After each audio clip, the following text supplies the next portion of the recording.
নমস্কার সবাইকে, প্রতিভা কিচেনের পক্ষ থেকে অসংখ্য ধন্যবাদ। প্রিয় মানুষ, দেখুন এখানে আছে ড্রাগন, আম, তারপর হচ্ছে একেবারে খাঁটি গরুর দুধ, বোন বাড়ি থেকে পাঠিয়েছে।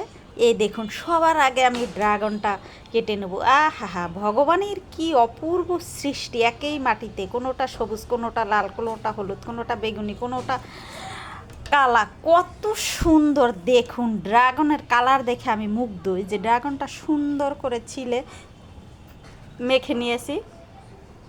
এখন হচ্ছে এটাকে চালনি দিয়ে চেলে নেব।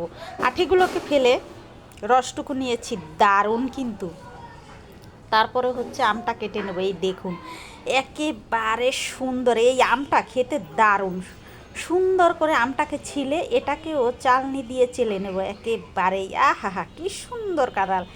একেই দুনিয়ায় কত সৃষ্টি ভগবান করেছেন। আর সাদা, হলুদ, তারপর হচ্ছে আপনার মেরুন কালার। তো সবার আগে যেটা করতে হবে, আমি একটু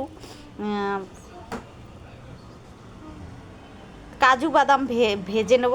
এটা হচ্ছে পেস্তা বাদাম, অবশ্য পেস্তা বাদামটাকে সবার আগে সুন্দর করে ভেজে নেব।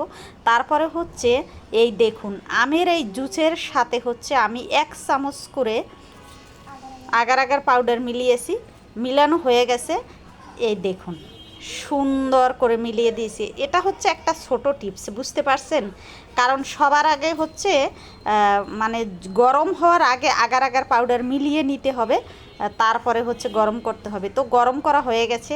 সবার নিচে আমি কিশমিশ আর হচ্ছে পেস্তা বাদামটা দিয়ে আমটা হয়ে গেল, ঢেলে নিয়েছি। এখন হচ্ছে এই যে দুধে আবার 1 চামচ আগার আগার পাউডার দিয়ে সুন্দর করে মিলিয়ে দুধটাকেও গরম করে নেব। এই দেখুন, সাথে চিনি তো থাকবেই, যে যেমন খান চিনি সে তেমন দিবেন। এই দেখুন আমের উপরে হচ্ছে আমি দুধটা দিয়ে দিলাম। ওহ, অসাধারণ, জাস্ট অসাধারণ! এই যে এখন হচ্ছে ড্রাগনের জুসও আমি 1 চামচ আগার আগার পাউডার দিয়ে দিলাম। এটা পরিমাণ বুঝে দিবেন, কোনো সমস্যা নাই। এই যে হালকা গরম হয়ে গেছে, সাথে অল্প চিনি মিশিয়ে আমি হচ্ছে দিয়ে দিলাম সেই দুধের উপর। তাহলে প্রথম হলো আম, মাঝখানে দুধ, উপরে হচ্ছে আপনার ড্রাগন। তো তার উপরে হচ্ছে আমি একটু পেস্তা বাদাম কিচিরমিচির করে দিয়ে ফ্রিজ আধা ঘন্টা রেখেছি। এই দেখুন ফ্রিজ থেকে তুলে নিয়ে এসেছি। ও দারুণ, একেবারে দারুণ, অসাধারণ! দেখুন এরকম হাতে বানানো পুডিং যদি থাকে তাহলে আর কিচ্ছুটে লাগে না। কি সুন্দর কালার, একেবারে অসাধারণ!